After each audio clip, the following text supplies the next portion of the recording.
اطمینان چاہتا ہو، جو کامیابی چاہتا ہو، اور جو ایک مضبوط سہارا تھامنا چاہتا ہو، اور جو زندگی کے اندر جم کے ڈٹ کے آگے بڑھنا چاہتا ہو، اس کے لیے اس آیت مبارک کے اندر خوشخبریاں ہیں، خوشخبریاں ہیں۔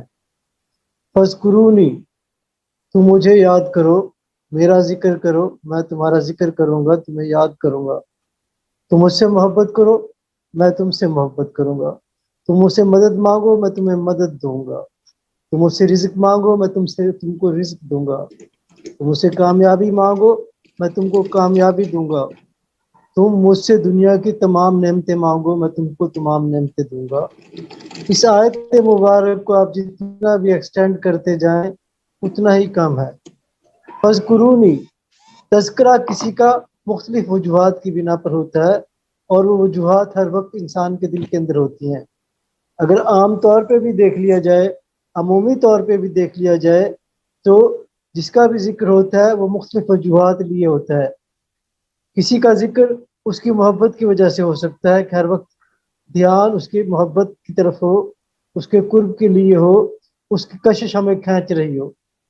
کسی کا ذکر اس وقت بھی ہو سکتا ہے جب ہم عین مصیبت میں ہوں اور ہمیں وہ یاد آ جائے، اس طرح سے بھی ہو سکتا ہے۔ کسی کی مدد کے لیے بھی ہو سکتا ہے، کسی سے معافی مانگنے کے لیے بھی ہو سکتا ہے۔ مختلف وجوہات ہوتی ہیں، تو مختلف اس کے طریقہ کار ہے۔ فَاذْكُرُونِی کے مختلف وسیع ترین مفادات ہیں، معنی ہیں کہ تم مجھے یاد کرو، میں تمہیں یاد کروں گا۔ تو اولین تو یہی ہے کہ محبت اس کے اندر ثابت ہو رہی ہے۔ اللہ رب العالمین اپنے بندے سے کہہ رہا ہے کہ مجھے یاد کر، مجھ سے محبت کر، میں بھی تجھ سے محبت کروں گا اور تجھے یاد کروں گا۔ یہ بہت بڑی خوشخبری ہے۔ اسی آیت مبارک سے حضرت والا فرماتے تھے کہ مانگنا ثابت ہو رہا ہے۔ وَاشْكُرُوا لِی، تو میرا شکر کر۔ حضرت والا فرماتے تھے یہ مانگ رہا ہے، وہ دے رہا ہے، اب تو شکر کر۔ تو مانگنا بھی ثابت ہو رہا ہے اور شکر بھی ثابت ہو رہا ہے۔ یہ چار احکامات روحانی احکامات ہیں، اور یہ احکامات بہت اونچے احکامات ہیں۔ یہ احکامات دل کے لیے ہیں، گویا ان کا تعلق اظہار جسمانی سے تو ہے، لیکن ان کی جو اصل ہے وہ انسان کے دل کے اندر ہے۔ یہ جتنے بھی احکامات ہیں ان کی اصل جو ہے وہ مقام قلب ہے، یہ دل سے نکلے گی۔ شکر کا تھا، شکر بھی دل سے نکلے گا، اور اللہ کا ذکر بھی دل سے نکلے گا، اللہ سے مانگا بھی دل سے جائے گا، اور اللہ کی محبت بھی دل سے ہی کی جائے گی۔ تو یہ چار احکامات روحانی احکامات ہیں۔ جب ان احکامات کے اوپر عمل ہوتا ہے تو انسان کی روح جو ہے وہ زندہ ہونا شروع ہو جاتی ہے، وہ طاقت اختیار کرنا شروع کر دیتی ہے، اور وہ مقام اطمینان کے اوپر پہنچنا شروع کر دیتی ہے۔ ہماری سب سے بڑی جو ہماری دنیا، ہماری زندگی کے اندر جو سب سے بڑا خلا ہے وہ یہ ہے کہ ہم ایک تشنا انسان ہے۔ ہر انسان اپنی جگہ پہ تشنگی کا شکار ہے۔ سب کچھ کرتے ہوئے، سب کچھ حاصل ہو جانے کے باوجود بھی اس کو ایک چیز کی ضرورت ہوتی ہے جو اس کی ہستی کو مکمل کر دے، اور وہ اس تگ و دو کے اندر، اس تشنگی کے اندر دو مختلف قسم کے رویے اختیار کر سکتا ہے۔ یا تو وہ اپنی پیاس بجھانے کے لیے شیطانی جو جال ہے اس کے اندر پھنس جائے، اور ان کو جو ہے ان جالوں کو وہ اپنا منزل سمجھ کے اس کے اندر پھنستا جائے، اور پھر اس طرح ہو جائے کہ اس کے لیے نجات کا کوئی راستہ نہ ہے۔ دوسرا یہ ہے اللہ کی طرف دھیان دے۔ انسان کو تعارف کرانے کے لیے تھی کہ تمہارا محبوب یکتا ہے، لاسانی ہے، یونیک ہے، اس جیسا معبود ہے ہی نہیں کوئی، اس جیسا محبوب ہے ہی نہیں کوئی۔ وہ ایسا محبوب ہے کہ تمہاری تمام تشنگیوں کو مکمل کرنے کے لیے اکیلا ہی کافی ہے۔ اللہ بندہ مومن کے لیے کافی ہے۔ تو پیغمبر جتنے بھی آئے ہیں وہ انسان کی جو روح ہے اس کو جو اوپر پڑے ہوئے اس کی غفلت کے اور گناہ کے پردے ہیں، ان پردوں کو ہٹا کے حسن حقیقی کا رخ ان کے دل کے اوپر جلوہ گر کرنے کے لیے آئے ہیں، تاکہ وہ نہ صرف زندگی کی لذت سے آشنا ہو جائے، محبت کی کلائمیکس ان کو حاصل ہو جائے، اور محبت کے معنی و مفہوم ان کو سمجھ آ جائے، اور محبوب یکتا کا پتہ لگ جائے ان کو کہ ایسا دلربا محبوب اور کوئی نہیں ہے۔ تو اس کے لیے پیغمبر آئے کہ انسان کو اس اللہ سے جو سب سے حسین ہے اس سے متعارف کرا دیا جائے۔ دوسری طرف شیطان جو ہے وہ بدصورتی کی دعوت دے رہا ہوتا ہے، وہ اندھیروں کی دعوت دے رہا ہوتا ہے، انسان کو وہ چیز خوبصورت بنا کے پیش کرتا ہے جو نتائج کے اعتبار سے بدصورت ہوتی ہے، نتائج کے اعتبار سے بھیانک ہوتی ہے۔ یعنی دو مختلف قسم کی دعوتیں ہیں۔ ایک وہ دعوت ہے جس کے اندر ہمارے لیے جال لگا دیا گیا کہ ہم اس میں پھنسے اور جہنم میں دھس جائیں۔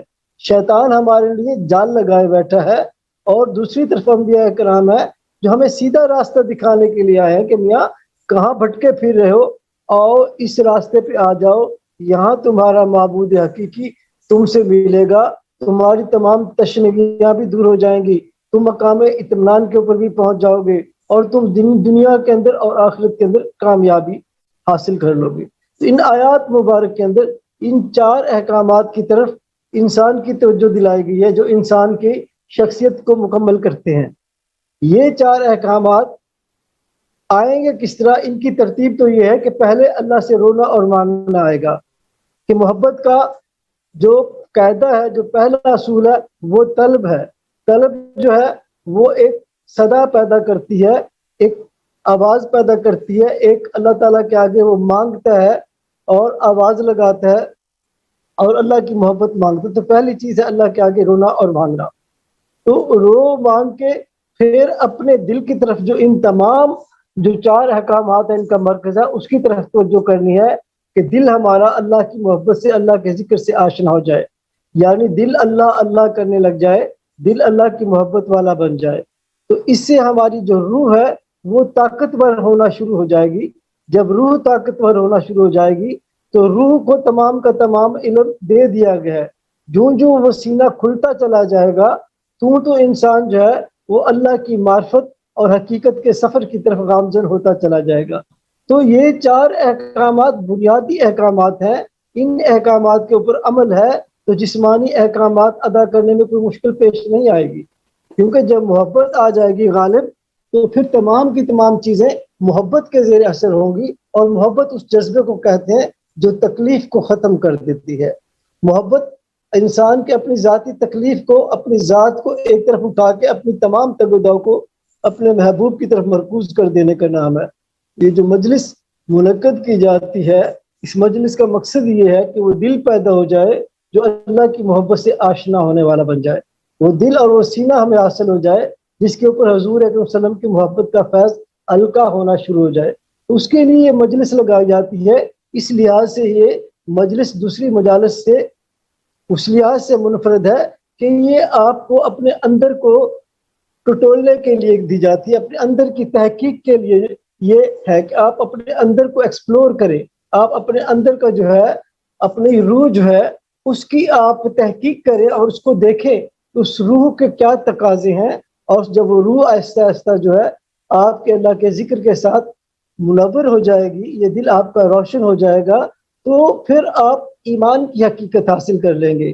جو ایمان جس کے اوپر آپ عقلی طور پہ الحمدللہ کاربند ہے، پھر وہ قلبی ایمان کی شکل اختیار کر جائے گا، اور کوئی بھی آپ کو کوئی کسی قسم کا آپ کو کوئی غم، کوئی حزن، کوئی آپ کو مشکل، کوئی پریشانی، کوئی شکست، کوئی بھی آپ کو پھر اللہ کے راستے سے روک نہیں سکے گی، ایمان سے نہیں روک سکے گی۔ گویا قلبی ایمان حاصل کرنے کی دعوت ہے، گویا اللہ تعالیٰ کو پہچاننے کی دعوت ہے۔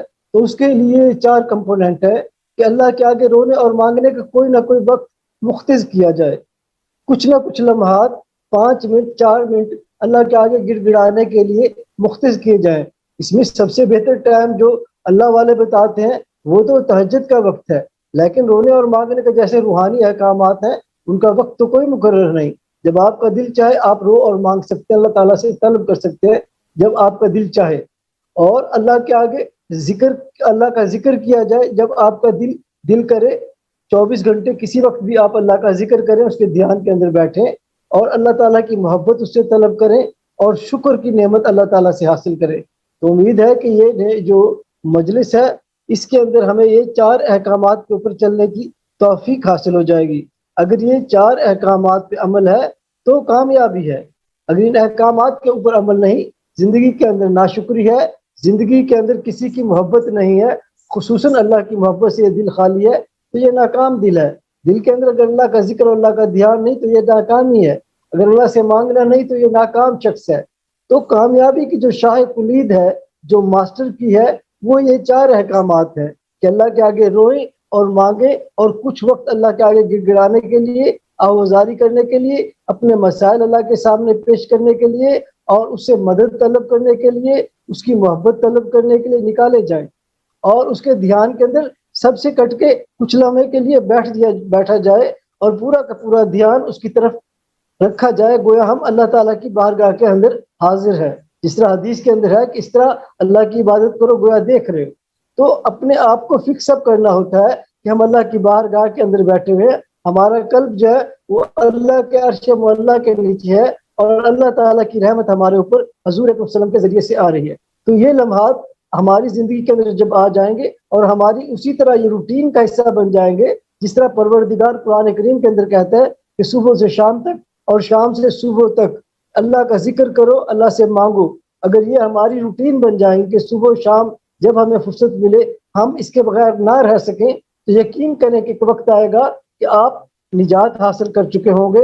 تمام کی تمام برائیوں کے باوجود، تمام کی تمام کوتاہیوں کے باوجود، جب آپ کا یہ عمل اس کے اوپر دوام حاصل ہو جائے گا، جب آپ یہ ریگولر کرنے لگ جائیں گے، اور آپ کی روح اس کے بغیر نہیں رہ سکے گی، جیسے آپ کھانے اور پینے کے بغیر نہیں رہ سکتے، اور آپ کو کھانا پینا ہی پڑتا ہے اپنی یہ جسمانی زندگی برقرار رکھنے کے لیے. بعین ہی جب آپ کی زندگی کے اندر اللہ کا ذکر، اللہ سے رونا مانگنا، وہ اسی کھانے کی طرح جو ہے وہ اس کا وقت مقرر ہو جائے گا، اور آپ بے چینی محسوس کریں گے کہ اللہ کا ذکر رہ گیا ہے، اللہ کا ذکر نہیں کر سکا، اور آپ کے اندر ایک بے چینی نکلے گی، اور آپ کی طبیعت کے اندر ملال آئے گا، اور آپ کو افسوس ہوگا. تو یقین کریں کہ اب آپ کی روح زندہ ہونا شروع ہو گئی ہے. اگر یہ نہیں ہے کہ چلو کر لیں گے، ہفتے میں 1 دفعہ کر لیں گے، چلو یار کر لیں گے، کوئی ایسا ضروری تو نہیں ہے، کوئی فرض تو نہیں ہے. جس طرح کہا جاتا ہے کہ اس کو نوافل کے قریب بھی نہیں سمجھا جاتا، اس کا حکم قرآن کریم کے اندر بار بار آیا. اور جو قرآن کریم کے اندر احکامات ہیں وہ نوافل کے زمرے میں نہیں آتے، وہ فرض ہی فرض ہیں. جو اللہ تعالیٰ احکامات فرما رہا ہے وہ فرض ہے. جب اللہ کہہ رہا ہے کہ میرا ذکر کرو دل کے اندر گڑ گڑاتے ہوئے روتے ہوئے، تو یہ فرض ہے، تو یہ آپ نے کرنا ہی کرنا ہے، اس کے اندر کوئی گنجائش نہیں ہے. تو آپ یہ نہیں کہہ سکتے کہ فلاں مولوی صاحب نے تو کبھی اس کے اوپر ہمیں سٹریس نہیں کیا کہ تم صبح و شام گڑگڑا کے اللہ کا ذکر کرو. تو یہ حجت نہیں بن سکتی. حجت آپ کی اپنی ذات ہے کہ اس نے قرآن کریم کو پڑھا ہے، اس نے سمجھا ہے، اور اس کے مطابق اس نے عمل نہیں کیا تو اس سے پوچھا جائے گا.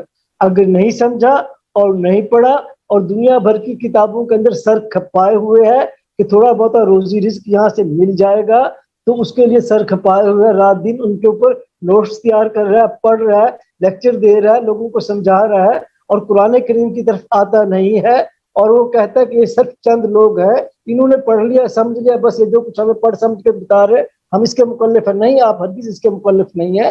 آپ پورے قرآن کریم میں الف لام میم سے لے کے والناس تک جتنے بھی احکام آئے ہیں وہ آپ کے لیے آئے ہیں، مولوی صاحب کے لیے نہیں آئے.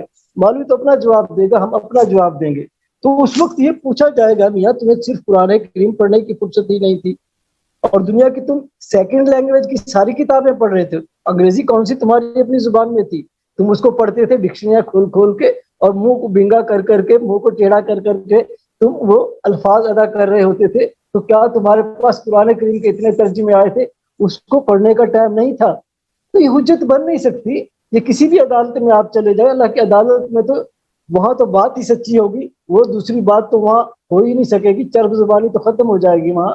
تو وہاں بات سیدھی ہوگی کہ اس اگنورنس کا شکار ہم رہے، اللہ تعالیٰ کی کتاب سے ہم منہ پھیرے رہے، اس کے احکامات ہم نے سلیکٹ کر لیے، جس طرح یہود و نصارہ نے سلیکٹ کر لیے سے. تو تؤمنون ببعض الکتاب وتکفرون ببعض الکتاب، کتاب کے بعض احکامات پہ تو ایسے رٹا لگاتے ہو کہ صرف یہی احکامات کتاب کے اندر ہے، اور بعض احکامات پہ اس طرح اگنور کر دیتے ہو جیسے وہ کتاب کا حصہ ہی نہیں ہے. بھائی اس کتاب کے جتنے بھی احکامات ہیں ان تمام احکامات پہ چلنا ہے، آپ نے چلنا ہے. آپ کا جو بھی علمی لیول ہو وہ آپ نے چلنا ہے، آپ نے سمجھنا ہے، آپ نے پڑھنا ہے، اور آپ اس کو پڑھیں. یہ تفسیروں کے بغیر اتری ہے. یہ تفسیریں آپ کو کہانیوں کے اندر مبتلا کر دیتی ہیں. تفسیریں ضرور پڑھیں آپ. قرآن کریم کا جو 90-95 حصہ ہے وہ اخلاقیات کی طرف ہے, وہ نصیحت ہے, اور نصیحت بہت سادہ الفاظ میں ہے, اور اللہ تعالیٰ کہتا ہے ہم نے اس کو نصیحت کے لیے, ذکر کے لیے آسان کر دیا. تو وہ سمجھنا بہت آسان ہے. البتہ جو واقعات ہیں پیغمبروں کے, جو وراثت کے قانون ہیں, جو دوسرے قوانین ہیں, ظاہر اس کے لیے ایکسپرٹ ہی ہوتی ہے. ہر شعبے کے اندر اس کے احکامات کے ایکسپرٹ ہوتے ہیں. لیکن اگر آپ ایک ایک آیت کی تفسیر پڑھنا شروع کر دیں تو تفسیر آپ کو قرآن سے ہٹا کے تفسیر کے اندر آپ گم ہو جائیں گے. یہ میرا ذاتی ایکسپیرینس ہے کہ آپ ایک آیت کی تفسیر پڑھ لیں تو پھر آپ اس کتاب کو پڑھتے چلے جائیں گے, اور اس کو کتاب کو ایک رکوع ہی آپ غور سے پڑھیں اس کو متواتر, تو پھر آپ کو پتہ لگے گا آپ کس چیز کے متعلق پڑھ رہے ہیں. جو مشکل چیزیں ہیں ان کو آپ کر لیں, اور اس پڑھنے کے بعد پورے کا پورا, جیسے آپ نے ایک رکوع پڑھنا ہے, 2 رکوع پڑھنا ہے, پہلے آپ 1-2 رکوع پڑھتے چلے جائیں ترجمے کے ساتھ. اس کے بعد جب آپ دیکھیں کہ فلاں مقامات میری سمجھ میں نہیں آئے, پھر آپ آ کے تفسیر کھولیں, تاکہ قرآن آپ متواتر سمجھتے چلے جائیں, اور وہ جو مضمونوں کی جو کنٹینیوٹی ہے, جو تسلسل ہے مضمون کا, وہ برقرار رکھے. یہ نہیں کہ ایک آیت آئی اس کے اوپر 6 لکھا ہوا, چلو 6 جا کے دیکھوں کیا کہتا ہے مفسر. وہ مفسر جو ہے پوری کے پورے واقعات بیان کر رہا ہوتا ہے, ان واقعات میں بیان کر کے آپ قرآن کے اصل مضمون سے جو ہے وہ پھر جاتے ہیں, ہٹ جاتے ہیں, آپ کا دھیان ہٹ جاتا ہے.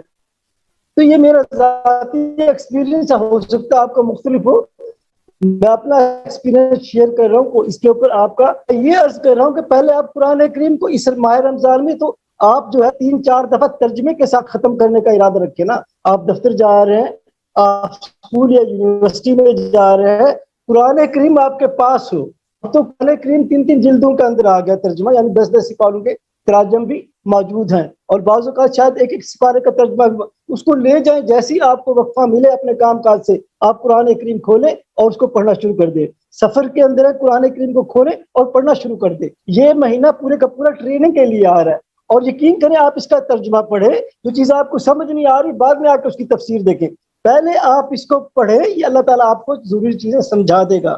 تو اس ماہ رمضان میں یہ وعدہ کریں کہ ہر 10 دن کے اندر آپ ایک قرآن کریم ترجمے کے ساتھ ٹھہر کے غور اور فکر سے اس کا فیض مانگتے ہوئے, اس کے اوپر تدبر اور تفکر کرتے ہوئے وہ آپ جو ہے وہ کریں گے. اور یہ تفکر اور تدبر آپ نے کرنا ہے.